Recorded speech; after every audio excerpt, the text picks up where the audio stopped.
বাংলাদেশে হাজার মানুষ হত্যার দায় নিয়ে ১১ মাস আগে ভারতে পালিয়ে যান জনরোষে পদচ্যুত স্বৈরশাসক শেখ হাসিনা।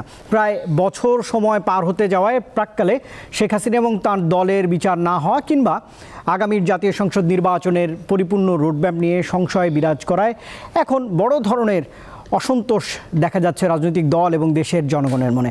এমন বাস্তবতায় দর্শক, আসলে কোন পথে বাংলাদেশ রয়েছে? সংস্কার, বিচার ও জাতীয় সংসদ নির্বাচন নিয়ে কী ভাবছেন তরুণ রাজনৈতিক নেতৃত্ব? তাই জানবার চেষ্টা থাকবে আজকের দেশ ভাবনার আয়োজনে। আমরা আজকের বিষয় ঠিক করেছি সংস্কার, বিচার এবং নির্বাচন নিয়ে তরুণ রাজনৈতিক নেতৃবৃন্দের যে ভাবনা। তাই আমার সঙ্গে আলোচনার জন্য স্টুডিওতে সময় দিয়েছেন তিনজন রাজনীতিবিদ। রয়েছেন শহীদুল ইসলাম বাবুল, সাধারণ সম্পাদক, বাংলাদেশ জাতীয়তাবাদী কৃষক দল। বাবুল ভাই, স্বাগত জানাচ্ছি। একই সঙ্গে রয়েছেন আমার সঙ্গে মোহাম্মদ ইয়াসিন আরাফাত, সাবেক কেন্দ্রীয় সভাপতি, বাংলাদেশ ইসলামী ছাত্র শিবির। আপনাকেও জানাচ্ছি স্বাগত। এবং একই সঙ্গে রয়েছেন নতুন রাজনৈতিক দল, মাত্র 4 মাসের কিছু সময় বেশি হবে, তাসিন রিয়াজ, যুগ্ম সদস্য সচিব, জাতীয় নাগরিক পার্টি প্রতিনিধিত্ব করছেন। তিনি আমাকে সময় দিয়েছেন আজ দেশ ভাবনায়।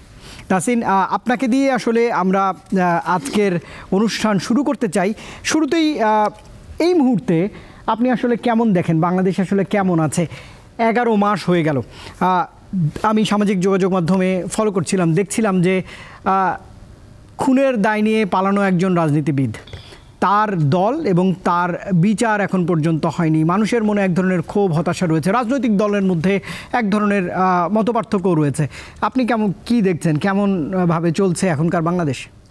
আন্তরিকভাবে ধন্যবাদ জানাচ্ছি দীপ্ত টিভির দর্শক যারা আমাকে দেখছেন, এবং বিশেষভাবে ধন্যবাদ জানাচ্ছি আমার সাথে আজকে আমার অত্যন্ত শ্রদ্ধার বাবুল ভাই আছেন, ইয়াসিন আরাফাত ভাই আছেন। দেখুন, আপনি যে প্রশ্নটি করেছেন, এই প্রশ্নটির আমি যদি একটু পলিটিক্যাল অ্যাঙ্গেল থেকে যদি আমরা একটু দেখি, বাংলাদেশে বিগত সময়গুলোতে যে সমস্যাটির সম্মুখীন সবগুলো পলিটিক্যাল পার্টি ছিল। অ্যান্ড নট অনলি দ্যাট, আপনি যদি একদম খুব সাধারণভাবে, সাধারণ চোখে যদি সাধারণ মানুষের সমস্যাগুলোর দিকে আপনি যদি তাকান, এই সামগ্রিক যে পরিবর্তন আপনি একটু লক্ষ্য করবেন, আপনি দেখবেন যে আজকের যে বাংলাদেশ, এই বাংলাদেশে কিন্তু আয়নাঘর নেই। আপনি জিজ্ঞেস করেছেন না যে 11 মাস পর আসলে কেমন বাংলাদেশ, কেমন দেখছি আমি আজকের বাংলাদেশে? ইয়াসিন আরাফাত ভাইদেরকে শুধুমাত্র জামাত করার কারণে বা শুধুমাত্র একটি ইসলামী দল করার কারণে জেলে যেতে হচ্ছে না। উনি আপনার সামনে বসে টকশোতে কথা বলছেন, কিন্তু আপনি বিগত 18 বছর বা 16 বছর জামাত ইসলামীর কাউকে টকশোতে আনার পর আপনাদের উপর যে ধরনের হুমকি ধামকি বা বিভিন্ন সংস্থার ফোন আসতো, সেই ফোন নিশ্চয়ই এখন আর আসে না। আমি খুব নির্দ্বিধায় বলতে পারি, বাবুল ভাইদের 16 বছরের সংগ্রাম আমরা তো কাছ থেকে দেখেছি। আমরা বিভিন্ন সময়ে পত্রপত্রিকায় তাদের যে স্যাক্রিফাইস, এগুলো আপনারা দেখেছেন, আপনারা কাভার করেছেন। আপনারা দেখেছেন কিভাবে করে একটি পার্টির অফিসে তালা মেরে দেওয়া যায়। আপনারা দেখেছেন কিভাবে একটি পার্টির নিচে, অফিসের নিচে দাঁড়িয়ে থাকলে অস্ত্র দিয়ে গুলি করা যায়। সেই ধরনের চিত্র তো আজকের বাংলাদেশে নেই। কাজেই পরিবর্তনটা কিন্তু বৃহৎ, বড়।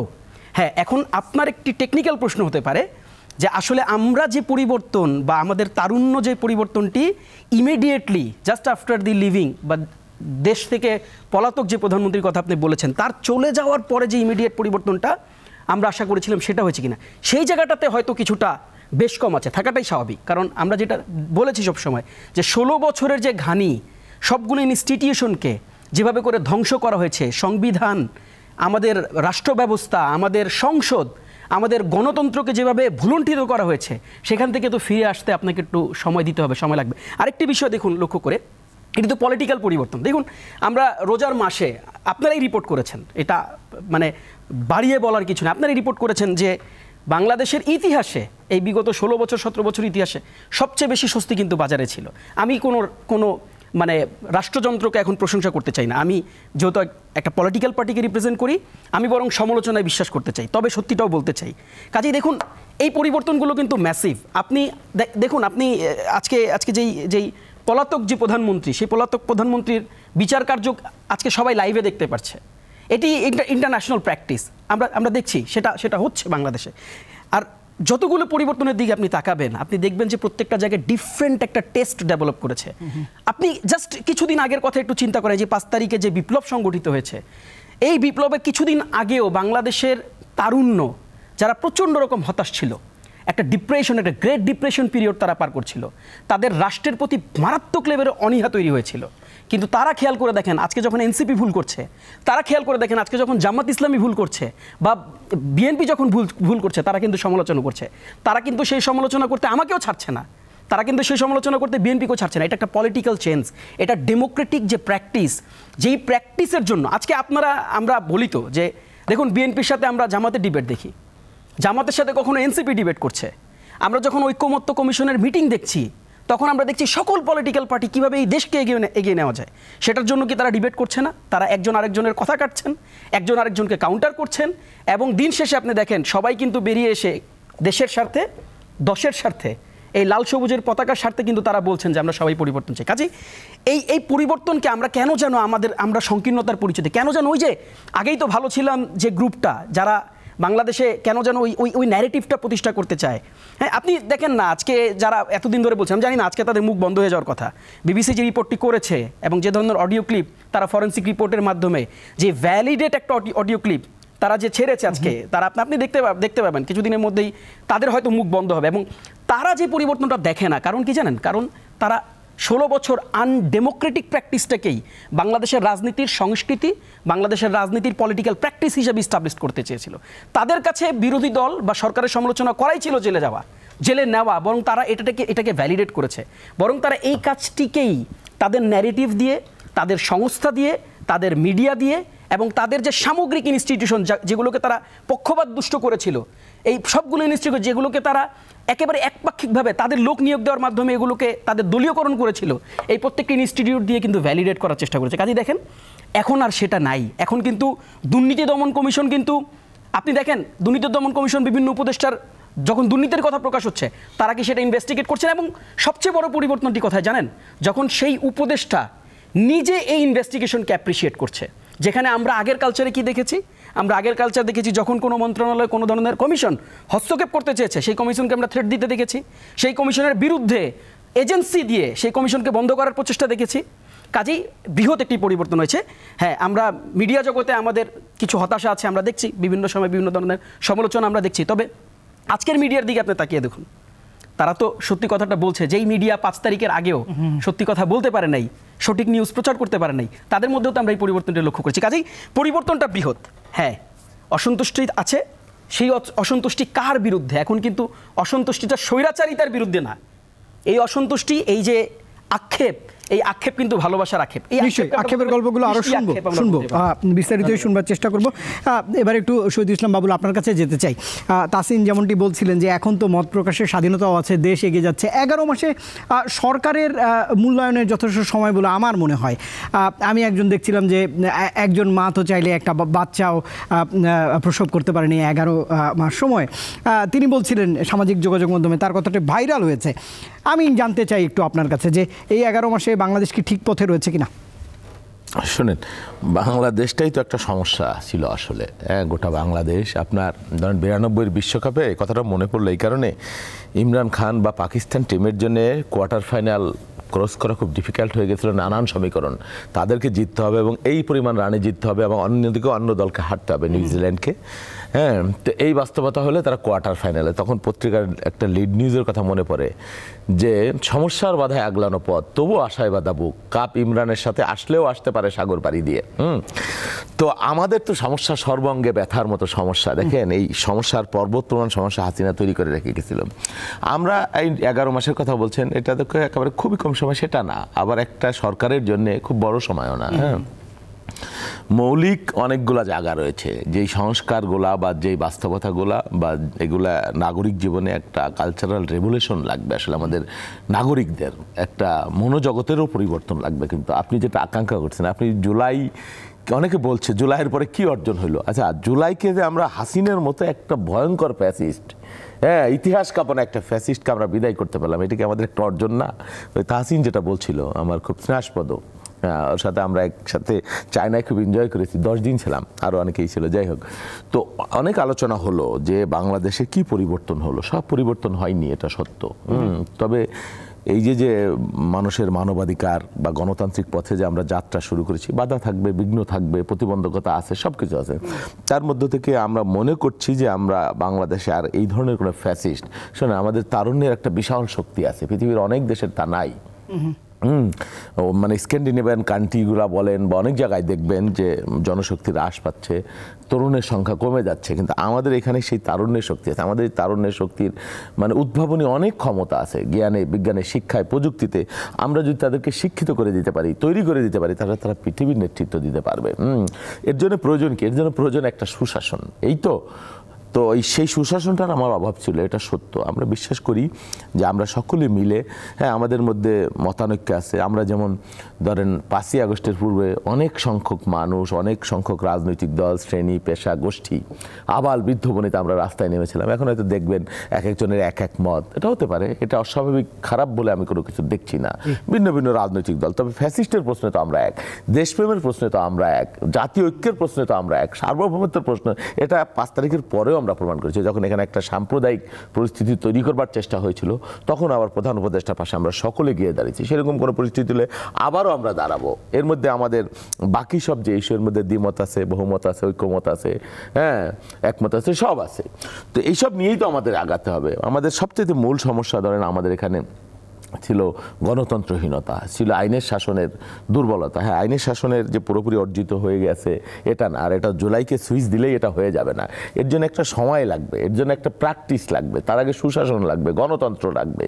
সেই সময়টা এখনো হয়েছে বলে আমরা বিশ্বাস করি যে গণতন্ত্রের পথে যদি আমরা যাত্রা শুরু করি, তাহলে পর্যায়ক্রমে এই সমস্যার সমাধান একদিনের সমস্যা না, অনেক সমস্যা বহুদিনের সমস্যা। আমাদের এখানে অবকাঠামোগত বিশাল সমস্যা আছে। ধরেন সরকারের, হ্যাঁ, দুর্বলতা আছে, সরকারের সীমাবদ্ধতা আছে, বা সরকারের কোথাও কোথাও দুর্নীতির অভিযোগ আমরা শুনছি, একেবারে অসত্য সেগুলোও না, সেটা না হলে ভালো হতো, হ্যাঁ, এইটা শুনবার প্রয়োজন ছিল না। বা কোথাও কোথাও দায়িত্ব জ্ঞানহীনতা, এক একজন উপদেষ্টা 3-4টে মন্ত্রণালয়, তারা মন্ত্রণালয়ের কতটুকু খোঁজ খবর নেন যায় না। আমি আসলাম ফরিদপুর থেকে, এই বিগত 6-7টা মাস একটা মহাসড়ক ফরিদপুর বরিশাল, কি ভয়ঙ্কর একটা বাস্তবতার মধ্যে, হ্যাঁ, আধা ঘন্টার পথ, 20 মিনিটের পথ 2 ঘন্টা 2.5 ঘন্টা আমরা আসতে পারি না, খানা খন্দ, একটা মহাসড়ক, আঞ্চলিক কোনো রোড না, কিন্তু কেউ দেখবার নাই। কে দায়িত্ব, কার কি দায়িত্ব বলেন? সেই জন্য আমরা সংস্কার করব, সবই ঠিক আছে, প্রয়োজন আছে, কিন্তু সংস্কার আমি এই টেবিলে বসে যে আলাপ করলাম, বা ওই সংস্কার কমিশন ওখানে চায়ের আড্ডায় ঝড় হইলো, কিন্তু প্রাত্যহিক জীবনে মানুষের বাস্তবতা, চলন, জীবন মান, কমফোর্ট যদি আমি না দিতে পারি, তাহলে কিন্তু এই সংস্কারের কোনো মূল্য নাই। এরকম সমস্যা বহুবিধ আছে, বিশেষ করে সড়ক সেক্টরে ভয়ঙ্কর অবস্থা। হ্যাঁ হ্যাঁ, বাজারে আমরা কিছুটা কমফোর্ট পেয়েছি, পাইনি সেটা না, সত্য তো সত্যই। হ্যাঁ, আমি সরকারের শুধু সমালোচনা করবো, ভালো কাজও তারা করেছেন। যেমন এখন সবাই প্রাণ খুলে, আমরা আওয়ামী লীগের আমলে কথা বলেছি, এখানে বলেছি, সব টিভিতে বলেছি, কিন্তু আমরা একটা আতঙ্ক নিয়ে কথা বলতাম অনেক সময়, বা একটা যুদ্ধাঙ্গে এই ধরনের টকশোতে অপমানজনক আচরণ করা হয়েছে প্রকাশ্যে, লাইভে আমাদের সাথে, এরকম ঘটনা বহুত আছে। বা এখান থেকে ঠিকমতো বের হতে পারবো কিনা সেই ভয় কাজ করতে, এখন আল্লাহর রহমতে সেটা করে না। প্রত্যেকদিন সকাল হতো মামলার হাজিরা দিতে দিতে, তো এখন সেটা করছি না। পরিবর্তন হয়েছে, হ্যাঁ, তবে যেটা মানুষের এক্সপেকটেশন যে জুলাইয়ের পরে বোধহয় আর কোনো সমস্যা থাকবে না, এটা বাস্তবতা না। হ্যাঁ, বাস্তবতা ভিন্ন। আর শুধুমাত্র সরকার বা রাজনীতি বা রাজনৈতিক দলকে দোষারোপ করতে পারবো আমরা, বা দায় দিতে পারবো, কিন্তু অ্যাজ এ হোল আমার মানুষের মধ্যে একটা মনস্তাত্ত্বিক পরিবর্তন লাগবে। কেন লাগবে আমি বলি, শোনেন। আমার যেই কর্মী আশা করে, আমি 1 মিনিটে বলে দেবো, যে আমি খুব ভালো আদর্শিক নেতা হব, আদর্শিক এমপি হব, বা আদর্শিক মন্ত্রী হব, সৎ মন্ত্রী হব, ক্যারিজমেটিক মন্ত্রী হব, সব সমস্যার সমাধান করে দেব, সেই কর্মী কোনো বিপদে, তার মায়ের অসুস্থতা, হাসপাতালে ভর্তি হইলে সে আশা করবে আমার নেতা হাসপাতালের বিলটা দিয়ে দিবে। আর যদি না দিতে পারি, অন্য একজন এসে দিয়ে দিল, একজন ধনী মানুষ, ব্যবসায়ী মানুষ, সেই বলবে এই রে নেতা পেয়ে গেছি, একজন ভালো নেতা, এই কিসের নেতা। এটা হলো আমাদের মনস্তত্ত্ব। এই মনস্তাত্ত্বিক পরিবর্তন যতক্ষণ না হয়, নেতা যে রাজনীতি যিনি করে তারও তো টাকা লাগে, তিনি কোথায় টাকা পাবেন আপনি বলেন? হ্যাঁ, তো এই যে এই জিনিসগুলো, এটা একটা সময়ের প্রক্রিয়া, এটা একটা যুদ্ধ। এই যুদ্ধ শুরু হয়েছে, আশা করি সময় লাগবে, এবং এই যুদ্ধে আমরা বিজয় হবে একদিন না একদিন ইনশাল্লাহ। নিশ্চয়ই আরও বিস্তারিত শুনতে চাইবো আপনাকে। এবার একটু মোহাম্মদ ইয়াসিন আরাফাত, আপনাকে একটু আপনার মতামত জানতে চাই যে গণতন্ত্রের পথে হাঁটতে গেলে তো বাংলাদেশের সামনে অনেক চ্যালেঞ্জ অপেক্ষা করছে। 11 মাস কেমন দেখলেন? যেমন দুজন আপনার সহকর্মী যেমনটা বলছিলেন যে এগিয়ে যাচ্ছে বাংলাদেশ, হ্যাঁ, আগে তো অনেকভাবেই মানবাধিকার লঙ্ঘন হয়েছে এই দেশে। এখন এই মুক্ত বাংলাদেশে আপনাদের রাজনীতির পথটা আসলে কতটা সুগম হয়েছে? বিসমিল্লাহির রহমানির রহিম। দীপ্ত টিভির আজকের এই টকশোতে সম্মানিত সঞ্চালক, আমার পাশের দুজন বিজ্ঞ আলোচক, সবাইকে ধন্যবাদ জানাচ্ছি, দর্শকবৃন্দকে ধন্যবাদ জানাচ্ছি। নতুন এই বাংলাদেশে পরিবেশটা কেমন দেখছি, আমি আমাকে দিয়ে উদাহরণ দিতে চাই। বাউল ভাই টকশোর আগে বলছিলেন যে আমরা তো আগে টকশোতে ছিলাম না। এদেশে মত প্রকাশের যে স্বাধীনতা, একজন নাগরিক কথা বলবে, সেটা গণতন্ত্রের পক্ষে, মানুষের পক্ষে, জনগণের পক্ষে, রাজনৈতিক দলের নেতা হিসেবে কথা বলবে, সেই সুযোগগুলো বিগত সময়ে সংকুচিত ছিল। টকশো করে ফিরে যাওয়ার সুযোগ ছিল না। যদি সরকারের মন মতো না হতো, তাকে তার গৃহে ফিরে যাওয়ার পরিবর্তে ঘরেই, কারাগারেই তাকে চলে যাওয়া লাগতো। এই জায়গা থেকে বাংলাদেশের উত্তরণ ঘটেছে। রাজনৈতিক যে অধিকার হরণ, শেখ হাসিনাকে গণতন্ত্রের মানুষকন্যা উপাধি দেওয়া হতো, কিন্তু আমি তার প্রতিটা পদক্ষেপে যে গণতন্ত্রের হরণ কন্যা তাকে উপাধি দেওয়া দরকার ছিল। এদেশে জামাত ইসলামের প্রত্যেকটা অফিস তালাবদ্ধ করে রাখা, বিরোধী মত হওয়ার কারণে দমন করা, নিপীড়ন করা, তার পাশাপাশি বিগত 16টি বছরে এদেশের অনেক রাজনৈতিক দলের ভাঙ্গন আপনারা দেখেছেন। ছোট ছোট দলগুলোকে ভেঙে চুরমার করে দেওয়া হয়েছে। তারা বিএনপি বা জামাতের জোটের সাথে থাকতে চেয়েছিল, তাদের কীভাবে আলাদা করা যায়, নেতৃত্বকে আলাদা করা যায়, সেই চেষ্টাগুলো করা হয়েছে। বিএনপির ক্ষেত্রেও চেষ্টা হয়েছে। এই যে রাজনীতিকে তার মূল ট্র্যাকের জায়গা থেকে অন্য জায়গায় সরিয়ে ফেলা, রাজনীতিবিদদের সাথে জনগণের সম্পর্ক স্থাপন হবে, সেখান থেকে তাদের দূরে সরিয়ে রাখা, এই বিষয়গুলো বিগত 16 বছর আমরা দেখেছি। আলহামদুলিল্লাহ সেখান থেকে এখন উত্তরণ হয়েছে। দেখেন, মত প্রকাশের স্বাধীনতা, রাজনৈতিক স্বাধীনতা, এই দুটিকে যদি আমি সরকারের বিরোধিতার জায়গা থেকে চিন্তা করি, সরকার অনেক জায়গায় বিরোধিতা করে, নির্যাতন করে, নিপীড়ন চালায়, কিন্তু বাংলাদেশে 90% মুসলমানের দেশে, বিশ্বের 3য় বৃহত্তম মুসলিম দেশ, এই দেখে ধর্মীয় স্বাধীনতা পর্যন্ত বলুণ্ঠিত ছিল। এদেশে তাফসির মাহফিলগুলোতে 144 ধারা জারি করা হতো, এবং আমাদের মা বোনেরা যদি কোনো বাসায় বসে কোরআন তালিমের আয়োজন করতেন, সেখান থেকে ধরে 6-7 মাসের গর্ভবতী মহিলাকে কারাগারে প্রেরণ করা হতো। অপরাধটা কি? অপরাধটা হয়তো সে জামাত করতো, সে কোরআন তালিমের আয়োজন করত। একজন তামিল মিল্লাত কামিল মাদ্রাসার একজন ছাত্র একটা তাফিমুল কোরআন নিয়ে রাস্তার এপাশ থেকে ওপাশ পার হচ্ছে, পুলিশ তাকে ধরলো, তার হাতে একটা কোরআনের খণ্ড পেল, বাংলার অনুবাদ। এই অপরাধে তাকে 6 মাস কারাগারে থাকতে হলো। এই বিভীষিকাময় পরিস্থিতি বাংলাদেশের জমিনে ছিল। এখন কিন্তু মায়ের কান্না নেই, আহাজারে নেই, রোনাজারি নেই, বোনের আত্মনাদ নেই। প্রকাশ্যে দিবালোকে মায়ের কোল থেকে ধরে নিয়ে শিবির নেতাকে হত্যা করা অহরহ ঘটনা ছিল।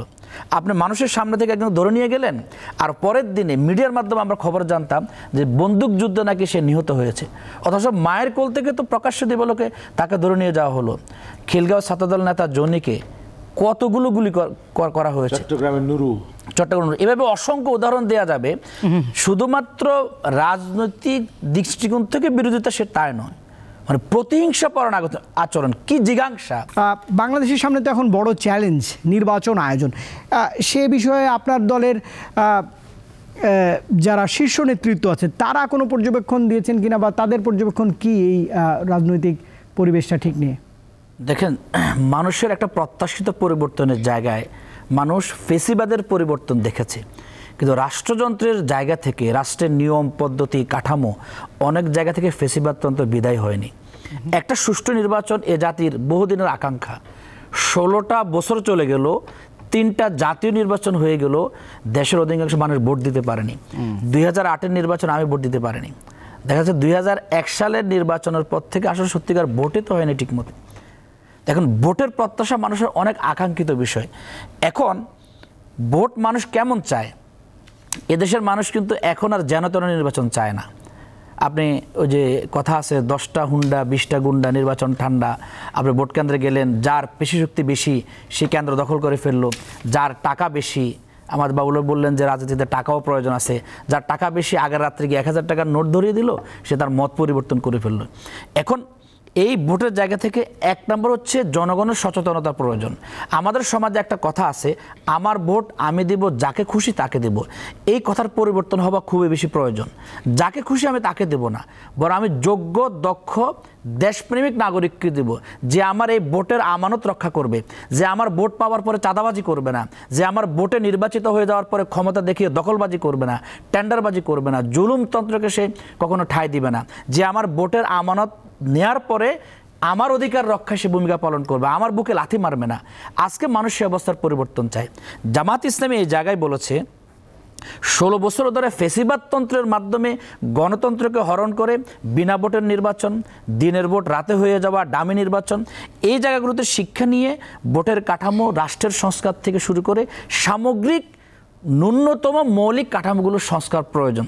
তার পাশাপাশি লেভেল প্লেইং ফিল্ড নিশ্চিত করা, মানুষ যেন আগের মতো ভোট কেন্দ্রে গিয়ে হতাশ হতে না হয়, ভোট কেন্দ্রে গিয়ে দেখলো তার ভোটটা আগে হয়ে গেছে, সেই জায়গার অবস্থার পরিবর্তন হওয়া প্রয়োজন। এখন একটা লেভেল প্লেইং ফিল্ড তৈরি করতে হলে, সকল রাজনৈতিক দলকে সমান সুযোগ দিতে হলে, সকল প্রার্থীদেরকে সমান প্রচারণার সুযোগ দিতে হলে কোন কোন পয়েন্টে কাজ করা দরকার? এর মধ্যে 1 নম্বর হচ্ছে যে পেশি শক্তির নিয়ন্ত্রণ, এর মধ্যে 2 নম্বর হচ্ছে অর্থ নিয়ন্ত্রণ করা। এই 2টা জায়গায় আমি মনে করি এখনো এই সরকার নিয়ন্ত্রণের যে ব্যবস্থাপনা, সে জায়গায় এখনো হাত দিতে পারেনি। কারণ এখনো কোথাও দেখা যায় পেশিতন্ত্র বা যার শক্তি বেশি তার প্রতি প্রশাসনের অনুগামিতা থাকার লক্ষণ দেখা যায়। কোথাও কোথাও আমার পত্রপত্রিকায় দেখি, ধরুন আপনি চাঁদাবাজদেরকে ধরতে গেলে সে চাঁদাবাজ থেকে আবার সেখান থেকে থানা থেকে ছাড়িয়ে নেওয়ার ঘটনার এখনও আছে, কিন্তু তার পরিপ্রেক্ষিতে যে অ্যাকশন যাওয়া দরকার সেটা এখনও সরকার দিতে পারেনি। তাহলে এখন চাঁদাবাজের ঘটনা যদি এটা হয়, সরকার পরিবর্তনের ঘটনা যদি রাজনৈতিক দলগুলো, ধরুন আমি আমার কথা বললাম বা অন্যদের কথা বললো, তারা যদি তার পেশিশক্তি ব্যবহার করতে চায়, টাকা ব্যবহার করতে চায়, গুন্ডা ব্যবহার করতে চায়, এই সরকার তার এই বর্তমান প্রশাসন কাঠামো দিয়ে সেটাকে নিয়ন্ত্রণ করতে পারবে? এটি আজকে জনগণের কাছে মৌলিক প্রশ্ন। সেই জায়গায় জামাত ইসলামী বলেছে সরকার ডিসেম্বর থেকে জুনের মধ্যে যে নির্বাচনের কথা বলেছে, এর মধ্যে সকল দলের সাথে আলাপ আলোচনা করে এপ্রিলের কথা বললো, এখন আবার ফেব্রুয়ারির কথা বলছে। নির্বাচন ডিসেম্বর আগে হলো জামাত ইসলামী প্রস্তুত আছে নির্বাচনে যাওয়ার জন্য, কিন্তু আপনি লেভেল প্লেইং ফিল্ড এবং প্রশাসন যন্ত্রের নিরপেক্ষতা, নিশ্চয়ই এই বিষয়ে আমি আরেকটু বিস্তারিত আপনার কাছে জানতে চাইব যে আপনি লেভেল প্লেইং ফিল্ড বা প্রশাসনের এই যে সমতা, এটার ব্যাপারে কি বলবেন সেটাতে আসবো, আপনি একটু উত্তরটা রেডি রাখবেন। আপনার কাছে এবার একটু জানতে চাই যে তাহসিন রিয়াজ, সানেম এবং অ্যাকশন এইড একটি জরিপ পরিচালনা করেছে, তাতে দেখা যাচ্ছে যে আগামী জাতীয় সংসদ নির্বাচনে 77% তরুণ ভোটে অংশ নেবেন এবং তারা ভোটাধিকার প্রয়োগ করবেন। তাদের প্রজেকশন অনুযায়ী বিএনপি 39% ভোট পাচ্ছেন, জামাত ইসলামী বাংলাদেশ প্রায় 22%-এর কাছাকাছি ভোট ক্যারি করবেন তরুণদের। এনসিপির মতো নতুন 4 মাসের দল, তারা 16% ভোট ক্যারি করতে চায়, অন্যান্য ইসলামিক দলকে তারা বলছেন 4% এবং নিষিদ্ধ রাজনৈতিক কার্যক্রম রয়েছে যে দলটির বাংলাদেশ আওয়ামী লীগ, তারাও নাকি 16% ভোট তরুণদের পাবে। আপনার পর্যবেক্ষণ জানতে চাই, আপনাদের দলের বয়স খুবই কম এবং আপনারা এখন জেলায় জেলায় পদযাত্রা করছেন, সেখানে আপনাদের শীর্ষ নেতৃত্ব বলছেন যে জুলাইয়ের আকাঙ্ক্ষা ধারণ করে আপনারা আগামীর বাংলাদেশ গড়তে চান। আপনার প্রজেকশন অনুযায়ী নির্বাচন এই বৈতরণী পার করতে এনসিপির কত বাধা আসছে সামনে? দেখুন, আমি প্রথমত আপনি যে জরিপটির কথা বলেছেন এটি নিয়ে এটা বহুল আলোচিত, ইতিমধ্যেই আপনারা সবাই দেখিয়েছেন। দেখুন, আমি একটু পরিষ্কার ব্যাপার বলি। প্রথমত আপনি যে 15%-এর কথা বলেছেন, যেটি বিগত ফ্যাসিস্ট শক্তির জরিপে এসছে, আমার কাছে যেটা মনে হয়েছে যে যারা আসলে খুনকে লেজিটিমেট করে, আমরা আসলে যারা সাইকোপ্যাথকে প্রমোট করে বা তাদেরকে সাপোর্ট করে, একেবারে স্পষ্ট গণহত্যাকে যারা সাপোর্ট করে, আমার কাছে মনে হয় যে মানে এদের যে রিজিডিটি, এই রিজিডিটি থেকে তারা, আমি জানি না বের হতে পারবে কিনা কোনো দিন। আমি জাস্ট বাবুল ভাই একটা কথা যেটা বলেছেন আমি খুবই গুরুত্বপূর্ণ আমার কাছে মনে হয়েছে যে আমাদের মনস্তত্ত্বের কিন্তু পরিবর্তন লাগবে। আমাদের রেভুলেশন হয়েছে, কিন্তু বাংলাদেশের একেবারে মানে রুট টু রুট যে কালচার, যেটা মানে এতদিন ধরে প্র্যাকটিসড হয়েছে, আপনি তো সেটাকে মানে আপরুটেড করতে পারেননি, সেটাকে আপনি শিকড় থেকে তুলে ফেলতে পারেন নাই। কিন্তু কাজেই বৈপ্লবিক যে চেতনা, এই চেতনার পাশাপাশি মানুষের যে কার্যক্রমের যে পরিবর্তন, মানুষের চিন্তার যে পরিবর্তন, মনস্তত্ত্বের যে পরিবর্তন, সেটা কিন্তু ইনশিওর করতে হবে। দেখেন, এটা আমি বললাম যে এই 15% কেন আজও এখনও আপনি এই 15% খুঁজে পাচ্ছেন, সেটা রিপ্লাই, কারণ ওই মানসিকতাটা রয়ে গেছে, যে ওই লেজুর ধরে আগানোর যে মানসিকতাটা। আর দেখেন, আমি একটা খুব স্পষ্ট করে বলি, আপনি নিজেই বলেছেন 4 মাসের দল। আমি জানি না যে আজকে মানে যে জরিপটি হয়েছে, ঠিক আপনি নিশ্চয়ই জানবেন যে জরিপগুলো কীভাবে হয়। এই ডাটা তো আজকে ডেফিনেটলি কালেক্ট হয় নাই, এই ডাটা কালেক্ট হয়েছে, সেই ডাটা ফিল্টারিং হয়েছে, সেটাকে ইভ্যালুয়েট করেছে, তারপর কিন্তু এটা রেজাল্ট আমরা পেয়েছি। তার মানে আমি ধরে নিতে পারি যে তখনও এনসিপি হচ্ছে তাদের যে গণপদযাত্রা সেটা শুরু করতে পারেনি। এবং তার আগে আপনি দেখেছেন মিডিয়া ট্রায়াল, তার আগে আপনি দেখেছেন নানা রকম প্রোপাগান্ডা, নানা রকম অভিযোগ, একটা দলকে মানে সামনে রেখে বিভিন্ন রকম বিরুদ্ধচারণ। এর পরেও আমি যদি এই জরিপকে সঠিক ধরেও নেই, এরপরেও বাংলাদেশের এই 4 মাসের যে দল, এই দলকে কিন্তু 15% মানুষ কিন্তু সমর্থন করছে, ইয়াং জেনারেশন সমর্থন করছে। এবং আরেকটা গ্যাপ আছে, আপনি দেখবেন এখানে কিন্তু আরও 5% যারা নিউট্রাল আছে, আরও 5% যারা বলেছে যে তারা এখনো মানে করবে, মানে তারা ভোটই দিবে না। কাজে এই দুইটা গ্রুপ অফ পিপলকেই ইভেন আপনি আপনার এন্ডে আপনি পজিটিভলি টার্ন অন করতে পারেন। এখানে অনেকগুলো ক্যালকুলেশন আছে। আমরা গণপদযাত্রা শুরু করেছি, আপনি দেখেছেন কিভাবে করে মানুষ হুমড়ি খেয়ে মানুষ কিন্তু এনসিপির এই ডাকে আসছে, মানুষ তাদের সাথে তাদের চিন্তার সাথে তাদের যে চিন্তা, এই চিন্তাকে কিন্তু মিলিয়ে দেখার চেষ্টা করছে।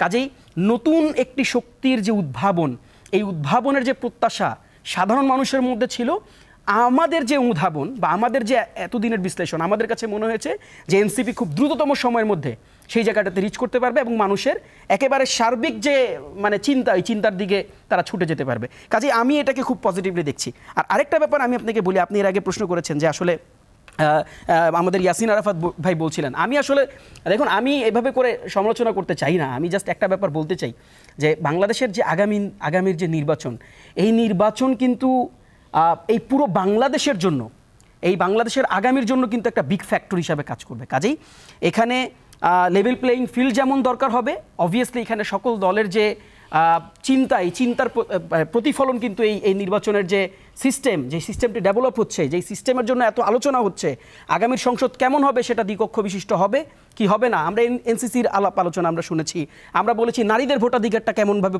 প্রয়োগ করা হবে, তাদের সংসদে পার্টিসিপেশন কেমন থাকবে। আমরা আলোচনা করছি প্রবাসী ভোটার, যাদের আপনি দেখবেন যে যাদেরকে আপনি রেমিটেন্স যোদ্ধা বলেন, যাদের রেমিটেন্সের উপর ভিত্তি করে আপনার জিডিপি নিয়ন্ত্রিত হয়, হ্যাঁ, আপনি আপনার যে ফরেন স্টক সেটা নিয়ন্ত্রিত হয়। কাজেই তাদেরকে আপনি কি লেফট আউট করবেন কিনা বা তাদেরকে আপনি কি ইনভলভ করবেন কিনা, এই যে জরিপ, এই জরিপের সাথে কিন্তু এগুলো সব কিছু কানেক্টেড। আপনি যখন প্রবাসী ভোটারদের যখন আপনি এখানে ইনক্লুড করবেন, পুরো সমীকরণ চেঞ্জ হয়ে যাবে। আপনি যখন নারীদেরকে আলাদা করে সংসদে যদি আমরা যেভাবে বলেছি যে 100টি আলাদা সিটের কথা আমরা তাদেরকে বলেছি, নির্বাচন করে তাদেরকে আসতে হবে, ঠিক সেই জায়গাটাতে যদি আপনি নতুন করে প্রজেকশন করেন, পুরো ইকুয়েশন চেঞ্জ হয়ে যাবে। এবং আমাদের মনে রাখতে হবে এখনো কিন্তু ফেব্রুয়ারি আসতে অনেক দিন বাকি।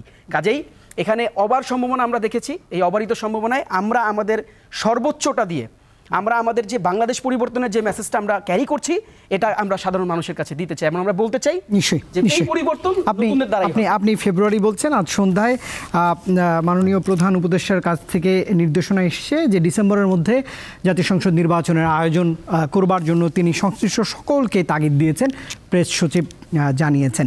আমি একটু জানতে চাই শহীদুল ইসলাম বাবুল, নির্বাচনের পথে তো বাংলাদেশ রয়েছে, সামনে অনেক চ্যালেঞ্জ রয়েছে, ঠিক নির্বাচনের এই যে ডেডলাইন, যে সময়সীমা এখন তো ডিসেম্বরে চলে আসলো, যেহেতু প্রেস সচিব জানালেন, নির্বাচন পদ্ধতি নিয়ে এক ধরনের বিতর্ক তৈরি হচ্ছে।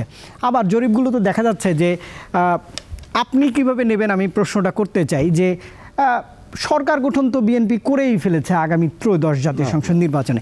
না, মানুষের মনোভাব, হ্যাঁ, মানুষের মধ্যে যে এক ধরনের বার্তা, এমন বার্তা কি রাজনীতিবিদ হিসেবে আপনি পান কিনা? এবং এই নির্বাচনের বৈতরণী পার হতে আপনাদের সামনেও তো রাজনৈতিক দল হিসেবে চ্যালেঞ্জ রয়েছে, আবার এই যে নির্বাচনের পদ্ধতি নিয়েও বিতর্ক উঠছে, কি বলবেন? না, চ্যালেঞ্জ তো থাকবেই। পলিটিক্সে আমার ভারপ্রাপ্ত চেয়ারম্যান অনেক আগেই বলেছেন যে এই নির্বাচনে তো সহজ নির্বাচন না, মানুষ যেভাবে ভাবছে বা দলের নেতাকর্মীরা যেভাবে বলছে, এটা একটা বিরাট গুরুত্বপূর্ণ চ্যালেঞ্জ আমার সামনে আছে। নানাবিধ ষড়যন্ত্র, দেশি বিদেশি। বিএনপি, আপনি দেখেন বিএনপি কার্যত 2001 সালের পর একটা ভালো নির্বাচন পায় নাই। হ্যাঁ, এই নির্বাচন নিয়ে নানান কারণে বিএনপির মধ্যে শঙ্কা, অবিশ্বাস, 11 আনা হলো, মূলত বলা হলো জিয়াপুর কি দুই নেত্রীকে মাইনাস করবার জন্য, মূলত বিএনপিকে মাইনাস করবার জন্য। এখানে কোনো চেষ্টা নাই যে করা হয় নাই, মাটির সাথে মিশিয়ে দেবার জন্য, জিয়া পরিবারকে, হ্যাঁ, তারেক রহমানকে হত্যার জন্য, মানে নানান ধরনের ঘটনা ঘটেছে। তো যাই হোক, এবার ফ্যাসিবাদের উৎখাতের পরে আমরা আশা করছি যে একটা নির্বাচন হবে। আমার ভাই যেটা বলেছে যে নির্বাচনে কালো টাকার ব্যবহার হয় বা এটা হয় ওটা হয়, এটা সত্য। এটা গণতন্ত্রের অনেক ত্রুটি আছে। আপনার ওই যে যেটা আব্রাহাম লিঙ্কন, যেটা of the people, by the people, for the people বলেছেন, আবার উইলসনও বলেছেন যে এটা নিতান্ত একটা ভঙ্গুর শাসন, অনেক ত্রুটি বিশ্বতে আছে, তারপরেও এটাই উৎকৃষ্ট শাসন, হ্যাঁ, গণতন্ত্রের জন্য। গণতন্ত্রে মাথা গণনা করা হয়, মগজ গণনা করা হয় না, এটাও তো একটা ত্রুটি। হ্যাঁ, তো সবার ভোটের মর্যাদা এক, তারপরেও আমরা এটাকেই উৎকৃষ্ট শাসন বলে দেয়। এটা একদিনে পরিশুদ্ধ হয়ে যায় না, একটা আগস্টে এটা বদলে যায় না, এর জন্য প্র্যাকটিস লাগে, সময়, যুগ যুগের প্র্যাকটিস লাগে। তো আমরা প্র্যাকটিসের পথেই তো ছিলাম না, 15 বছর ছিলাম উল্টো রথে উল্টো পথে। আমরা যদি এটা শুরু করি, শুরু করবার পরেও আপনার আরও অনেক সময় লাগতে পারে পরিপূর্ণ করা। আর সবচেয়ে বড় কথা, থার্ড ওয়ার্ল্ডের যে দেশ, এইখানে যেটা বললো যে টাকার প্র্যাকটিস, অবশ্যই টাকার প্র্যাকটিস হয়, কিন্তু রাতের বেলায় শুধু মেম্বার চেয়ারম্যান ইলেকশনের সময় গরিবের মানুষের ঘরে ঘরে দিয়ে 1000 টাকা 500 টাকার নোট ভোট কেনা বেচা তো হয়েছে। এখন এটা আপনি কীভাবে ঠেকাবেন একদিনে?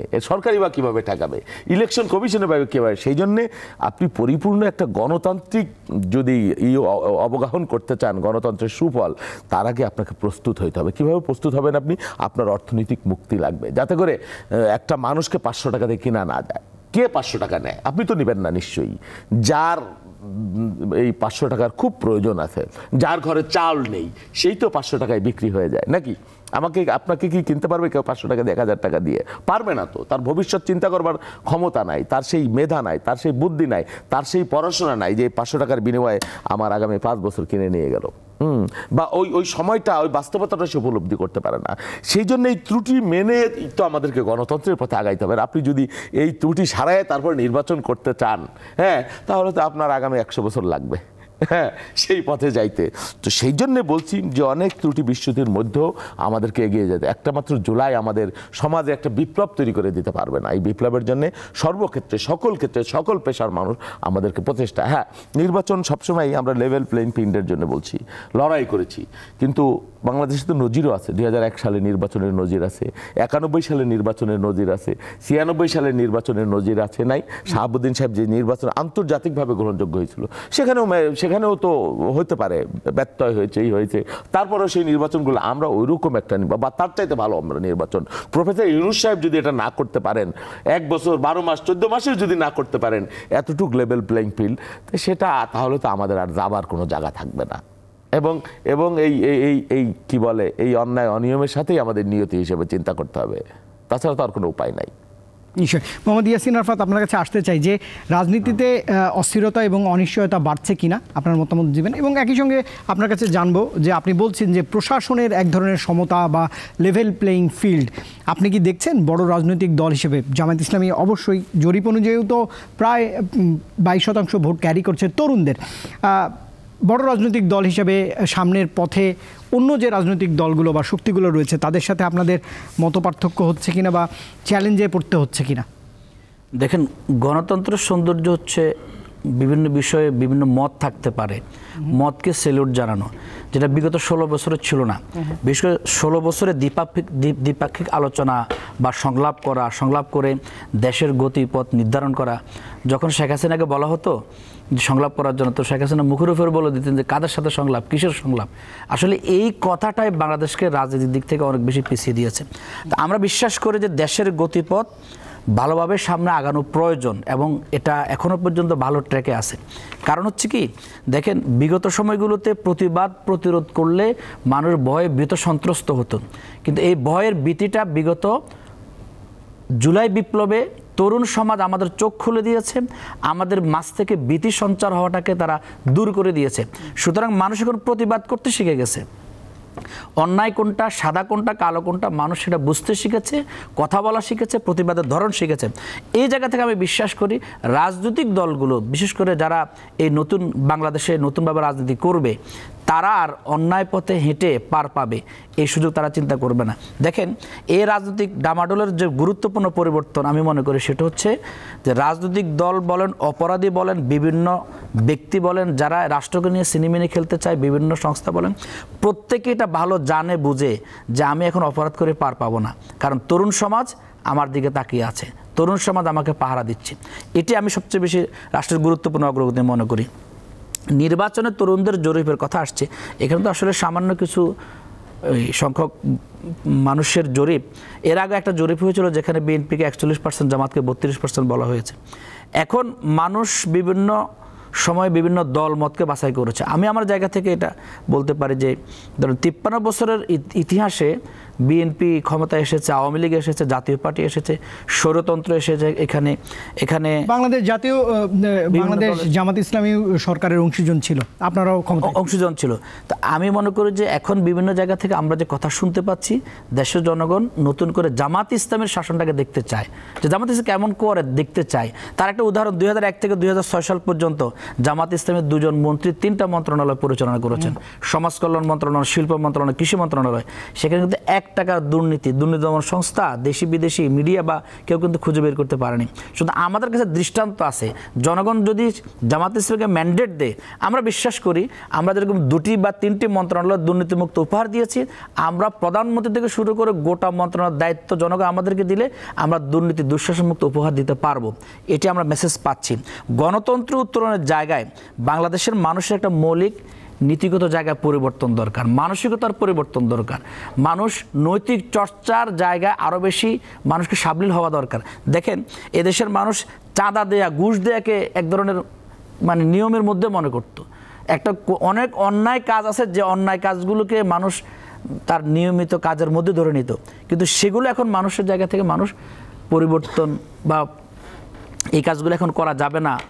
নতুন বাংলাদেশে নতুনভাবেই সত্যের সাথে থাকতে হবে, মানুষ এটা বুঝতে শিখেছে বা মানুষ সেভাবে আগাচ্ছে। রাজনৈতিক দলের ভিতরে পরস্পরকে শ্রদ্ধা করা, পারস্পরিক সমঝোতা বা আমার মতপার্থক্য থাকতে পারে, কিন্তু আমি মতপার্থক্যের জায়গায় আমি কোন একটা ব্লেম দিব বা গায়েল করার চেষ্টা করব, এই রাজনীতি এখন মানুষ মানে বিভিন্ন দল ব্যক্তিকে পরিবর্তন করতে হবে। যেমন সংস্কারের প্রসঙ্গগুলো আসলেই দেখা যাচ্ছে যে বড় রাজনৈতিক দলের মধ্যে এখন পর্যন্ত মতবিরোধ রয়েছে। সামনের দিনগুলোতে হয়তো এই পয়েন্টটা আমি একটু বলে দেখি, সেই সমাধান যখন এই পয়েন্টগুলো আসছে, যেমন এখন পিআর পদ্ধতি নিয়ে কথা হচ্ছে, কিন্তু কেউ কেউ বলা শুরু করলো যে পিআর পদ্ধতি যারা চায় তারা দেশের স্বাধীনতা সার্বভৌমত্ব চায় না। এরপরে যখন আমরা স্থানীয় নির্বাচনটা আগে চাইলাম, তখন আবার বলা শুরু করলো যে স্বাধীনতা বিরোধী যারা তারা স্বাধীন মানে জাতীয় সংসদ নির্বাচনটা আগে চায় না, স্থানীয় আগে চায়। এভাবে ব্লেম গেমের একটা পদ্ধতি এখনও আছে, কিন্তু মানে ব্যাপকভাবে নাই। ব্যাপকভাবে নাই কেন? যে মানুষ বুঝতে শিখেছে যে রাজাকার রাজাকার বলে ব্লেম দিয়ে যারা রাজনীতি করতে চেয়েছিল তারা ইতিমধ্যে বিতাড়িত হয়েছে। সুতরাং নতুন করে কেউ ব্লেম গেম দিয়ে রাজনীতি করবে এই সুযোগ আগামীতে বাংলাদেশ অন্তত পাওয়া যাবে না। নিশ্চয়। আপনার শেষের দিকে চলে এসেছি। আমার একটু মানুষের জনমনের যে প্রশ্ন, সেই প্রশ্ন দুজনের কাছে, অর্থাৎ শহীদুল ইসলাম বাবুল এবং তাহসিন রিয়াজ। বাবুল ভাইয়ের কাছে আমি পরে আসবো। রিয়াজ, আপনার কাছে একটু জানতে চাই, প্রসঙ্গটি এমন, আজ আপনাদের দলের শীর্ষ নেতৃত্ব থেকে আমি কোট করছি, বলা হচ্ছে চাঁদাবাজ দুর্নীতিবাজদের বয়কট করুন, এবং একই সঙ্গে আমি কোট করছি দুষ্কৃতিকারীদের বিরুদ্ধে প্রশাসনের হস্তক্ষেপ তেমন নাই, আইনি ব্যবস্থা নিচ্ছে না, মব কালচার বাড়ছে, ভয়ের রাজনীতি তৈরি হচ্ছে। এটি রুহুল কবির রিজভী তিনি বলেছেন। অর্থাৎ দুটি দলেরই আমি মতামত তুলে ধরবার চেষ্টা করলাম। এই যে মব কালচার এবং চাঁদাবাজ, সন্ত্রাস, এই সব নিয়ে আপনারা বক্তব্য দিচ্ছেন, এগুলো কি বাংলাদেশে হচ্ছে কিনা? দেখুন, এটা তো আসলে হয়েছে, বাংলাদেশে হচ্ছে কিনা এইভাবে বলার সুযোগ না, আসলে হয়েছে, আমরা দেখেছি।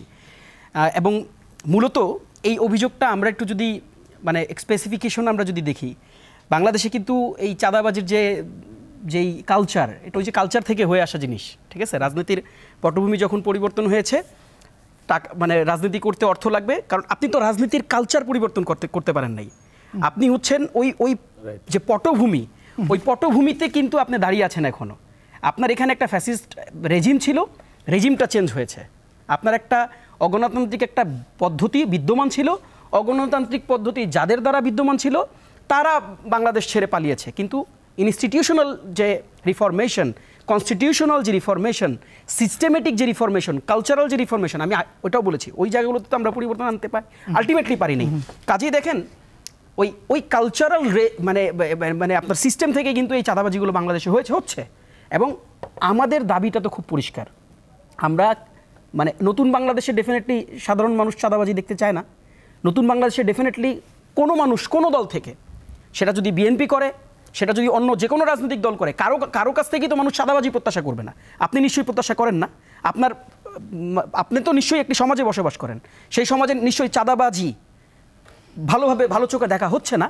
কাজেই এটা তো একটা মৌলিক পরিবর্তনের অংশ। সেই পরিবর্তনের অংশ হিসাবে আমরা মানে মোটা দাগে আমরা সবসময় বলেছি, 5 আগস্টের পর থেকে আমরা যেসব জায়গায় এই ধরনের ডিসপিউট দেখেছি, যখন আমরা এক্সপেসিফিক দেখেছি আমরা এক্সপেসিফিক বলেছি। সেটা যদি কোনো রাজনৈতিক দল করে থাকে, আমরা সেই রাজনৈতিক দলকে আমরা কোট করে বলেছি। কাজে এই জায়গাটাতে আমাদের যে পার্টির অবস্থান সবসময় জিরো টলারেন্স, আমরা ওই জায়গাটাতেই অবস্থান করতে চাই। আর দেখেন, রিজভী ভাই যেই কমেন্টটা করেছেন, আমার কাছে এটা কমপ্লিটলি একটা পলিটিক্যাল কমেন্ট মনে হয়েছে। হ্যাঁ, আমি কি তার মানে এটা বলতে চাচ্ছি যে বাংলাদেশে মানে একেবারে বাংলাদেশ হচ্ছে 5 তারিখের পর আজকের বাংলাদেশে ডক্টর মোহাম্মদ ইউনূস স্যার যখন আজকে রাষ্ট্র পরিচালনা করছেন, বাংলাদেশের সকল ধরনের দুর্নীতি, অনিয়ম, সকল ধরনের মানে সমস্যার সব থেকে আমরা বেরিয়ে যাইনি। কিন্তু আপনাকে এই রাষ্ট্রের যে সীমাবদ্ধতা, সেই সীমাবদ্ধতার দিকেও কিন্তু তাকাতে হবে। আপনি চাইলে তো এটাকে অ্যাভয়েড করতে পারেন না। আমি যদি আজকে আপনাকে প্রশ্ন করি, বাংলাদেশের যেই সমস্যাগুলো এখন বিদ্যমান, আমরা কি এই ইন্টারিম গভর্নমেন্ট থাকা অবস্থায় আমরা কি ধর্ষণ দেখি নাই? সেই ধর্ষণের প্রতিবাদকে আমরা করি, আমরা তো করতেছি। এখন দেখেন, এই ইন্টারিম গভর্নমেন্ট থাকা অবস্থায় তো বিভিন্ন ধরনের ডিসপিউটস আমরা দেখেছি, বিভিন্ন ধরনের দুর্নীতির অভিযোগ আমরা বিভিন্নভাবে তো আমরা জানি, শুনছি, পাচ্ছি। কাজেই দেখেন আমাদের প্রসঙ্গটা কোথায়? আমাদের প্রসঙ্গটা হচ্ছে ইন্টেনশন অফ দি গভর্নমেন্ট, আমাদের প্রসঙ্গটা হচ্ছে intention of other political parties. তারা কি পরিবর্তনটা নিশ্চিত করতে চায় কিনা, তারা কি ওই চিন্তাটা লালন করে কিনা যে না, আমাদের এখান থেকে বের হয়ে আসতে হবে। আজকের রাষ্ট্রের সীমাবদ্ধতাটা কোথায়? আজকের রাষ্ট্রের সীমাবদ্ধতা, সবচেয়ে বড় সীমাবদ্ধতা আপনি দেখেন, আপনি কি একটা স্বাধীন পুলিশ কমিশন করতে পারছেন? পারেন না, এই দাবি তো আমরা বলেছি। এটা তো রাষ্ট্রের চিন্তাভাবনায় থাকতে হবে। অন্যান্য পলিটিক্যাল পার্টিকে ওই জায়গাটাতে ছাড় দিতে হবে। আপনার যে রাষ্ট্র, আপনার রাষ্ট্র ডেফিনেটলি তো পুলিশ চালায় না সেন্স, আপনার যে আইন শৃঙ্খলা, এগুলো তো দায়ভার তাদের দেখার দায়ভার। আপনি একটু খেয়াল করে দেখেন তো যে প্রত্যেকটা থানা, প্রত্যেকটা জেলা উপজেলায় যেই পুলিশ প্রশাসন আগের ছিল, তারা আসলে কাদের দালালি করেছে, কাদের মানে লেজুর ভিত্তিতে করেছে। কাজেই দেখেন, এই যে পুলিশ প্রশাসনের যে উইকনেস বা তাদের যে সীমাবদ্ধতা, এটাকে তো আপনি এখন পর্যন্ত রিফর্মে নিয়ে আসতে পারেন নাই। তাদেরকে রিফর্ম করতে হবে, এবং নিয়ে আসতে না পারার দায়টা কার? নিয়ে আসতে না পারার দায় কিন্তু এই সরকারেরই। এই সরকারকে তো আমরা ছেড়ে কথা বলতে চাই না। এই সরকারের আমলে যদি একটি ধর্ষণ হয়, এই সরকারের আমলে যদি আজকে রাস্তায় ডাকাতি হয়, এই সরকারের আমলে যদি আজকে রাস্তায় চুরি হয়, আমরা তো বরং আরো বেশি জোরে, বেশি দাবি নিয়ে আমরা বলবো যে আপনাদেরকে তো এই গণঅভ্যুত্থান আপনাদেরকে ম্যান্ডেট দিয়েছে। কাজেই রাষ্ট্রের কাছে জনগণের প্রত্যাশাও বেশি, দাবিও বেশি। আপনি যখন একটা ভুল করবেন, স্বৈরাচারিতার সময় তো আমরা বলতেই পারতাম না, আপনাকে কিন্তু আমরা বেশি বলবো। বরং যদি প্রয়োজন হয় আমরা আপনার বাসার সামনে গিয়ে দাঁড়ায় বলবো আপনি এগুলো কেন কারেকশন করতে পারতেছেন না, রিফর্ম করতে পারতেছেন না। এই জায়গাটা আমরা ছাড় দিতে চাই না। তবে যেটা বলেছি যে আমরা এটাও দেখতে চাই যে তাদের সীমাবদ্ধতাটা কোথায়, এটাও দেখতে চাই তাদের কি সেই পজিটিভ ইন্টেনশন আছে কিনা। রিয়াজ, ধন্যবাদ। রিয়াজ সম্ভবত একটু টেকনিক্যালি এড়িয়ে গেলেন, হয়তো শেষের সময়ে নিশ্চয়ই উত্তর দেওয়ার চেষ্টাও করতেও পারেন। মব কালচার নিয়ে রিয়াজ একটা উত্তর বা প্রসঙ্গ টানেননি, হয়তো উচ্চারণই করেননি। না, আমি আপনার কাছে আসবো। এই যে মব ইনজাস্টিস, আমার মতে সেটি ভয়ের সংস্কৃতি তৈরি করে কিনা? আর আপনি বড় রাজনৈতিক দলকে রিপ্রেজেন্ট করেন, নির্বাচন একদম দোরগোড়ায়, বলা হচ্ছে নানা ধরনের মতৈক্যের মধ্যে এই ধরনের এক ধরনের ভয়ের পরিস্থিতি, সেটি আসলে রাজনীতিতে কি বার্তা দেয়? না, তা তো বটেই। বিশৃঙ্খল সমাজ বা মব বলেন, যাই বলেন, বা আইন যেখানে কাজ করে না, সেটা তো আতঙ্কের ব্যাপার। এই বাস্তবতা ছিল, কিন্তু ওই 5 তারিখের পরে এটা হয়েছে কি, দীর্ঘদিনের একটা অচল আয়তন। এটা ভাঙবার পরে নানানজন নানানভাবে আক্রান্ত হয়েছে, নানানজন নানানভাবে নিপীড়িত হয়েছে, নানানজন মানুষের মনের ক্ষোভ, বলে না যে মানুষের মনের মানে মধ্যে জাগ্রত যে ক্রোধ বা ক্ষোভ, তার চাইতে ভয়ঙ্কর বারুদ বা বিস্ফোরণ আর কোনো কিছুর মধ্যে নাই দুনিয়ায়। তো এটা তো সত্য, বিগত দিনে এটা হয়েছে। কেউ কারো জমি দখল করেছে, সে সেটা উদ্ধার করতে গিয়েছে, নানান ধরনের। আবার এটাও তো ঠিক যে বাংলাদেশ সরকারবিহীন ছিল 3 দিন। কেন ইমাজিন ইট? এই সমাজ, এই দেশ, সেই সময়টা তো আমরা রাজনৈতিক কর্মীরা বা দেশের যুবকরা, তরুণরা, আমরা তো মানে এই রাষ্ট্রটাকে মানে একটা গৃহযুদ্ধের হাত থেকেও আমরা বাঁচিয়েছি। আপনারা বলতে পারবেন আমরা পাহারা দিয়েছি, সাম্প্রদায়িক পরিস্থিতি নিয়ন্ত্রণ করেছি, হ্যাঁ, রাত জেগে জেগে সংখ্যালঘুদের ধর্মীয় উপাসনালয়, ব্যবসা বাণিজ্য, সেই নজিরও তো আছে। আবার এই মব বা বিশৃঙ্খলা এটাও হয়েছে, কিন্তু সেটা কমে আসছে কিন্তু এখন তুলনামূলকভাবে। মানে একটা হয় কি, একটা বিধ্বস্ত রাষ্ট্র ব্যবস্থার মধ্য দিয়ে যখন পরিবর্তন হয়, হ্যাঁ এটা ঠিক যে সরকার পরিবর্তন হয়েছে বা রিজিম পরিবর্তন হয়েছে, ফ্যাসিস্ট রিজিমের, কিন্তু সমাজ বিপ্লব তো হয় নাই, তাই না? একটা পার্থক্য তো আছে। তো সেই কারণেই অন্যায় অনিয়ম যে এখনো নাই সেটা তো না, অন্যায় অনিয়ম আছে। এই যে আমার ভাই জামাত ইসলাম, তারা এখন সরকার ক্ষমতায় যাওয়ারও কথাও বলছে, স্বপ্ন দেখছে। আপনারা কি দেখছেন? এই যে না না, অফকোর্স আমি অস্বীকার করছি না, এটা নেগেটিভলিও দেখছি না, মানে এটা তো একটা পরিবর্তন। তারা এখন স্বপ্ন দেখছে, যারা কোনোদিন 5% বেশি ভোট পায় নাই, 2-3টা সিট পাইছে। না, কিন্তু আপনাদের সাথে দীর্ঘদিন তারা রাজনীতি না না না, আমি সেটা বলছি, আমি পজিটিভলি বলছি। হ্যাঁ, ক্ষমতায় ছিল, মন্ত্রিত্ব ছিল, তার জন্য কত মানুষ আমাদেরকে গালাগালি করতো, ভাই ভাই রাজাকার এই সেই বলে আমাদেরকে এগুলো হজম করতে হয়েছে। হ্যাঁ, মানে এমন কোনো তাদের মার্কাও ছিল না, আমাদের সাথে ইলেকশন করছে ধানের শীষ মার্কা নিয়ে। বড় দল হিসেবে তো আপনারা, তখন তাদের কোনো নিবন্ধন, আমি বলছি না, তারা তো আমাদের ভাই, একসাথে মজলুম। আবার মানে এই 5 তারিখের পরে তাদের চেহারা উল্টাই গেল, মানে কথায় কথায় কি মানে গালি গালাস, এক একজন ফেসবুকে 12টা 14টা করে আইডি বানায় পানে থেকে চুন খসলেই হ্যাঁ ভয়ঙ্কর অবস্থা। আর এই যে এই প্রোপাগান্ডা দেখেন কি ভয়ঙ্কর প্রোপাগান্ডা, দায়িত্বশীল নেতারা ওনাদের। এই কয়দিন আগে কুমিল্লার ঘটনা রাতের বেলায় লিখে দিল যে বিএনপির সন্ত্রাসীরা হিন্দু সংখ্যালঘু নারীকে ধর্ষণ করেছে, এটি নিয়ে একটা হুলস্থুল লেগে গেল সারা দেশে। একজন লোকও তার বিরুদ্ধে প্রতিবাদও লাগে নাই, দুঃখ প্রকাশ করে নাই। শিবিরের ঢাকা ইউনিভার্সিটির সভাপতি সেক্রেটারির মতো লোক হাজারে হাজারে সেটা শেয়ার হয়ে গেছে বিএনপির বিরুদ্ধে। দেখেন ব্ল্যাকমেইল। তারপরে বরিশালে পটুয়াখালীতে একই ঘটনা, তোমরা এই কাণ্ড করলো। কয়েকদিন আগে ছাগল চুরি করে নিছে কিশোরগঞ্জে এক লোক, তারে ধরে মানুষ কি জানি উত্তম মাধ্যম দিতেছে, বিএনপির লোকেরা চাঁদার জন্য ছাগল বেচে নাই, টাকার জন্য তার উপর মারপিট করতেছে। এই ধরনের ঘটনাও ঘটছে। আপনি দেখেন এই মিডিয়া তারেক রহমানের উপর কি ভয়ঙ্কর মানে কি বলছে, মানে এরকম নিপীড়ন করেছে বিএনপির উপরে। আমরা এখনো সেই তারেক রহমান কোনোদিন তো এক ভিকটিম কার্ড খেলেন নাই, তার নামে লাল হরফে হরফে চাঁদাবাজি, সন্ত্রাসী, টাকা পাচার, একটা অভিযোগ এই রাষ্ট্রের শত শত কোটি টাকা মানে নষ্ট করা হয়েছে তারেক রহমানের ছিদ্র অন্বেষণের জন্য, কিচ্ছু খুঁজে পাই নাই। তো যাক, এই নিপীড়নের মধ্যে আমার ভাইয়েরাও ছিল, আমরাও ছিলাম। কিন্তু ওই যে ক্ষমতার আবার একটা, এখন ক্ষমতায় যেতে চায় আমার ভাইয়েরা, যেতেই পারে, কিন্তু আমি যেটা বলছি যাইতেও চাইতে পারে, এটা কোনো দোষের না। তারা রাজনীতি করে, তারাও মজলুম, আমরাও মজলুম। কিন্তু ল্যাং মেরে মেরে বা রাজনীতির পরিবেশ অসুস্থ করে, হ্যাঁ এইটাই দুর্ভাগ্যজনক আমাদের রাজনীতির জন্য আর কি। রাজনীতির পরিবেশ আসলে কতটা অসুস্থ হচ্ছে, ইয়াসিন আরাফাত ভাই বলছিলেন, শহীদুল ইসলাম ভাই, যে জোট সঙ্গী ছিলেন এক সময়, এখন হয়তো আপনারা প্রতিপক্ষ, বা বলা যায় যে এক ধরনের মতৈক্য তো রয়েছেই। তো আগামীর বাংলাদেশে এই রাজনীতির অসুস্থতা কী বার্তা দিচ্ছে? দেখেন, এদেশের মানুষ রাজনীতির সুস্থ ধারা চায়, এটা একটা কমন কথা। দুর্বৃত্তায়নের যে রাজনীতি ছিল, ব্লেম গেমের রাজনীতি ছিল, এখান থেকে মানুষ উত্তরণ চায়। ভাই যেটা বললেন যে আমাদের মুখ চেহারা কালো হয়ে গেছে, আমি তো ওনাদের চেহারা কালো দেখি।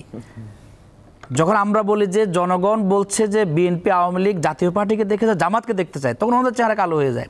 যখন আমরা বলি যে চাঁদাবাজির অভিযোগে বিএনপির বিভিন্ন জায়গায় পত্রপত্রিকার রিপোর্ট এসছে, তো ওনাদের চেহারা কালো হয়ে যায়। ভাই, আমরা তো একটা সচেতন রাজনৈতিক দল হিসেবে কোথাও যদি চাঁদাবাজি হয়, টেন্ডারবাজি হয়, দখলবাজি হয়, তার কি প্রতিবাদ করব না? এটা তো একটা রাজনৈতিক অধিকার এবং দায়িত্ব, দুটাই কিন্তু। সুতরাং রাজনীতির সৌন্দর্য হচ্ছে মত পার্থক্য। আমরা নির্বাচন, জাতীয় সংসদ নির্বাচনের আগে স্থানীয় সরকার নির্বাচনকে গুরুত্বপূর্ণ মনে করছি। কেন করছি তার ব্যাখ্যা বিভিন্ন সময়ে আমাদের নেতৃবৃন্দ দিয়েছে। তো এই জন্য কি বিএনপিকে মন খারাপ করতে হবে? বিএনপি জাতীয় সংসদ নির্বাচন আগে দরকার, ওটা বেশি মানুষ আমরা বলুক, মন খারাপ তো করার কোনো প্রয়োজন নাই, চেহারা কালো করার তো কোনো প্রয়োজন নেই। আমি মনে করি এ জায়গায় মানে মত পার্থক্যকে সম্মান দেওয়া, শ্রদ্ধা দেওয়া, পরমত সহিষ্ণুতা যেটাকে বলে, এটা রাজনীতিতে খুব বেশি প্রয়োজন। ভাই বললেন জামাত কখনো 5% বেশি পায় নাই, জামাত তো 12% বেশি ভোট পেয়েছে শুধু জনগণের ভোটে। এরপর আমরা জোট থাকার কারণে আমাদের ভোট 4%, আমরা তো তখন 31টা আসনে মাত্র নির্বাচন করেছি। সুতরাং জরিপ আমরাও করেছি, বিভিন্ন সংস্থা করছে, যেখানে জামাত ইসলামীর শুধুমাত্র এই অল্প জরিপের মাধ্যমে অভূতপূর্ব রেজাল্ট পাওয়া যাচ্ছে, তাতে আমরা আশাবাদী এই জায়গায় যে জনগণ ম্যান্ডেটের জন্য জামাত ইসলামীকে বাছাই করছে। কিন্তু একটা জিনিস মনে রাখার প্রয়োজন, একটা দেশকে এগিয়ে নেওয়ার জন্য এক একজন এক এক মত প্রকাশ করবে, কিন্তু ওই একজন একটা মত প্রকাশ করলে তাকে একটা ব্লেম দিতে হবে, কথা বলতে হবে। ওনাদের শামসুজ্জামান দুদু, তারপর ফজলুর রহমান, রুহুল কবির রিজভী সাহেব, ওনারা মাঝে মধ্যে যে কথাগুলো বলেন এগুলো তো জনগণের সামনে ক্লিয়ার।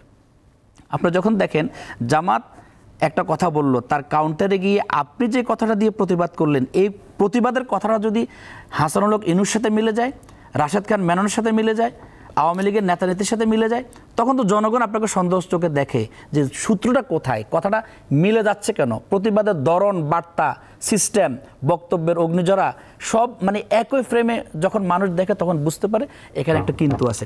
তো এই জায়গা থেকে আমি মনে করি যে সবাই সবার মত নিয়ে জনগণের সামনে যাবে, জনগণ কোনটাকে পছন্দ করে কোনটাকে অপছন্দ করে সেই জায়গা থেকে জনগণ সেটা মূল্যায়ন করবে। কিন্তু একটা জিনিস এখানে খুব বেশি প্রয়োজন, যে চাঁদাবাজি, টেন্ডারবাজি, দখলবাজি, ধর্ষণ, মাদকের ব্যবসা, এই জিনিসগুলো মানুষ অনেক অপছন্দ করছে।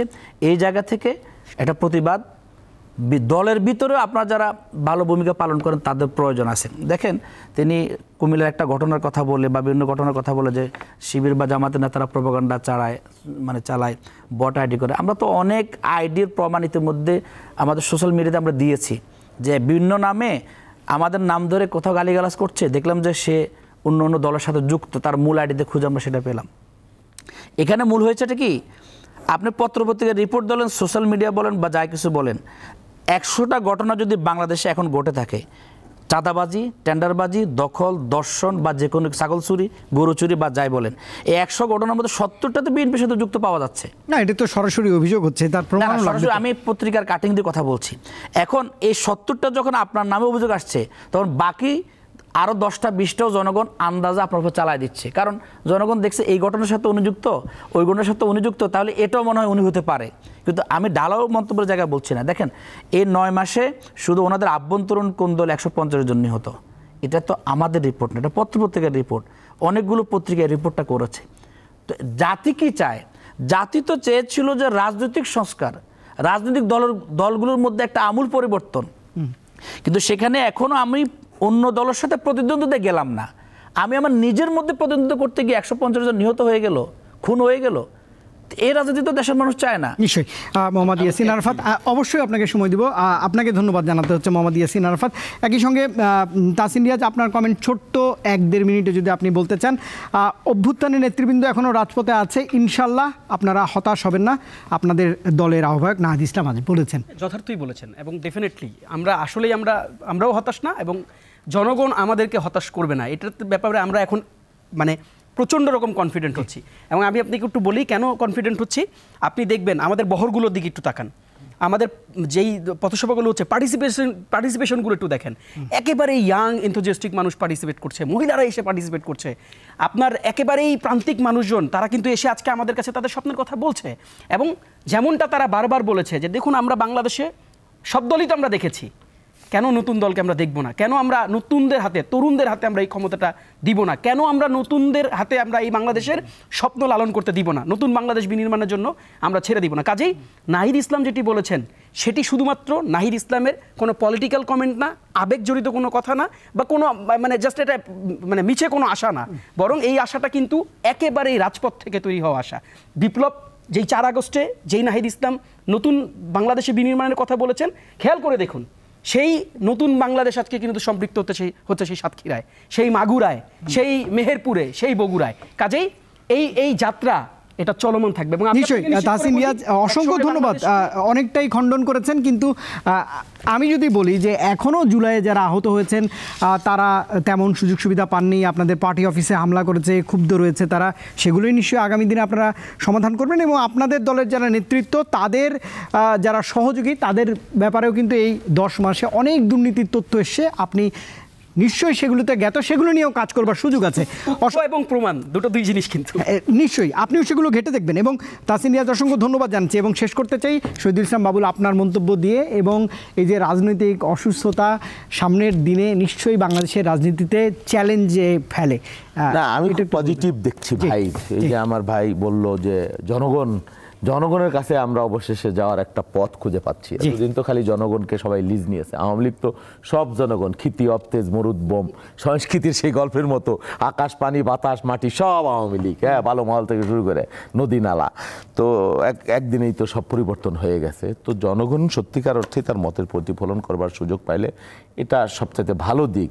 যে আপনি বললেন নির্বাচনের কথা আসছে, বা আমার ভাই বলছে জনগণ, জামাত ইসলামকে যদি জনগণ, এনসিপি তাদের এই দেখছি উন্নতি দেখছি, এটা আমার ভালো লাগছে। কারণ এনসিপি বাংলাদেশের রাজনীতিতে তাদের সার্ভাইভ করবার প্রয়োজন আছে, সত্যিকার অর্থেই প্রয়োজন আছে। তারা, আমি বিশ্বাস করি তারা রাজনীতির গুণগত পরিবর্তনের জন্য কাজ করবে এবং ম্যাচিউরড পলিটিক্স করবে। আগামী দিনের বাংলাদেশের রাজনীতিতে বাংলাদেশপন্থী এরকম একটা তরুণদের দল উঠে আসুক, এটা আন্তরিকভাবে অন্তত আমি চাই উঠে আসার প্রয়োজন আছে, কারণ তাদের নিয়ে বিতর্ক নাই কোনো। মানে বিগত দিনে যেমন আমরা রাজনৈতিক দলগুলা আওয়ামী লীগ বলেন বা জামাত ইসলাম বলেন ফ্যাসিস্ট চরিত্র ছিল বা মুক্তিযুদ্ধের ভূমিকা টুমিকা, এই ধরনের কোনো বিতর্ক তো এনসিপি কিনে নাই বা বিএনপির কথাও বলতে পারবে না কেউ। তো যাই হোক, আমার ভাই যেটা বললো যে চাঁদাবাজির ঘটনা, যে কি বিএনপি এই সেই, দেখেন 70টা, আচ্ছা আপনি হিসাব করে দেখেন তো বাংলাদেশে কয়জন মানুষ জামাত ইসলাম করে আর কয়জন মানুষ বিএনপি করে টেকনাফ থেকে তেঁতুলিয়া। আপনি যদি অনুপাত করেন আপনি নিশ্চিতভাবে দেখবেন, মানে গ্রাফ করে দেখেন জামাতের অপরাধের সংখ্যা বেশি তার কর্মী অনুপাতে। কী কারণে বলছি, চট্টগ্রামে দেখেন একজন নারীর উপরে যে সহিংসতা করা হলো জামাতের নেতারা, আপনি গুগলে সার্চ দিয়ে দেখবেন জামাতের লোকেরা কি পরিমাণ দখলবাজি অনৈতিক কাজের সাথে জড়িত হয়েছে। তখন আপনি বলতে পারেন একটা বহিষ্কার নাই, না আমি বলি 100%। আপনি গুগলে সার্চ দেন কতগুলো আপনি একদম শেষ। আমি শেষ করে দিই। পার্থক্যটা কি জানেন আমার ভাইদের সাথে আমাদের, যে তারা এগুলো আমলেই নেয় না, অস্বীকার করে। আওয়ামী লীগের মতো, আওয়ামী লীগ বলতো তার দলে সব ভালো মানুষ, কোনো খারাপ মানুষ নাই, আর ওনাদের দলে সব জান্নাতি লোক, একজনও খারাপ মানুষ নাই। আমরা এটা আমলে নিচ্ছি, বাস্তবতার লেগে আমরা ব্যবস্থা নিচ্ছি, চেষ্টা করছি যে আমার দলে সব ভালো মানুষ। আমি বলছি না, এর মধ্যে দুষ্ট দুর্বৃত্তও আছে, লক্ষ লক্ষ কর্মী, তাদের কতজন কর্মী আমি জানি না, আমাদের লক্ষ লক্ষ কোটি কোটি কর্মী বাংলাদেশে কোন জায়গা থেকে কে দুর্বৃত্ত নেই, এগুলো আমরা আমলে নিচ্ছি, আমলে নিয়ে ব্যবস্থা সর্বোচ্চ চেষ্টা করছি। আল্লাহ যদি আমাদেরকে ক্ষমতা দেয়, শাসন ক্ষমতা, আমরা এগুলো আরও চমৎকারভাবে, এই যে আপনি বললেন পার্থক্যটা কি, আগের চাইতে এখনকার পার্থক্য এই, এগুলো আমরা ডিনায়াল করি না, বলি না যে আমরা সব ভালো মানুষ। নিশ্চয়ই, অসংখ্য ধন্যবাদ শহীদুল ইসলাম বাবুল, মোহাম্মদ ইয়াসিন আরাফাত এবং তাহসিন রিয়াজ, তিনজনকে। আজকে একদমই সময় শেষ, না হলে নিশ্চয়ই আমি ইয়াসিন আরাফাত ভাইকে আরও 1 মিনিট দেওয়ার সুযোগ পেতাম। ধন্যবাদ। আগামী দিনগুলোতে আপনারা কাঁধে কাঁধ মিলিয়ে বাংলাদেশের জন্য, সোনার বাংলা করার জন্য রাজনীতি করে যাবেন এবং বাংলাদেশ এগিয়ে যাবে, এইটা লাল সবুজের বাংলাদেশ, এতটুকু প্রত্যাশা নিশ্চয়ই আমি করতেই পারি। এই ছিল দর্শক আজকের দেশ ভাবনা, এই মুহূর্তের বাংলাদেশে। এতক্ষণ সঙ্গে থাকবার জন্য ধন্যবাদ জানাচ্ছি। দীপ্ত টেলিভিশনের সঙ্গেই থাকবেন। শুভরাত্রি।